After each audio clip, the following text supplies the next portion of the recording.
because দলের আস্থা এবং চিন্তার জায়গা দুটোই এখন তামিম ইকবাল। তবে অভিজ্ঞতার অভাব থাকলেও আক্রমণাত্মক মনোভাবে কোনো পরিবর্তন হবে না বলেই সাফ জবাব হাতুরুর। he's going to train today and wow, coach Hathuru Singh এর এ কেমন চমক, যা দেখে সবাই রীতিমতো অবাক হয়ে গেল।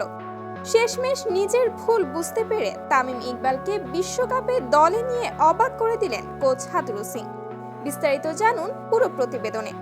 বিশ্বকাপের উত্তেজনা শুরু হয়ে গেছে, তবে বাংলাদেশি ভক্তদের অপেক্ষা করতে হবে আরো কয়েকদিন, কারণ এখনো বাংলাদেশের কোনো ম্যাচ নেই। ৮ জুন শ্রীলঙ্কার বিপক্ষে ম্যাচ দিয়ে বিশ্বকাপ অভিযান শুরু করবে বাংলাদেশ।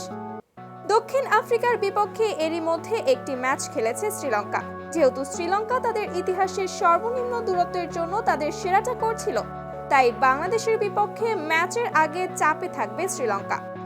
তবে বাংলাদেশের সাম্প্রতিক পারফরম্যান্স ভক্তদের হৃদয়ে ভয় জাগিয়েছে, বিশেষ করে যেহেতু বাংলাদেশের সেরা ব্যাটসম্যানেরা খুব খারাপ পারফর্ম করছে।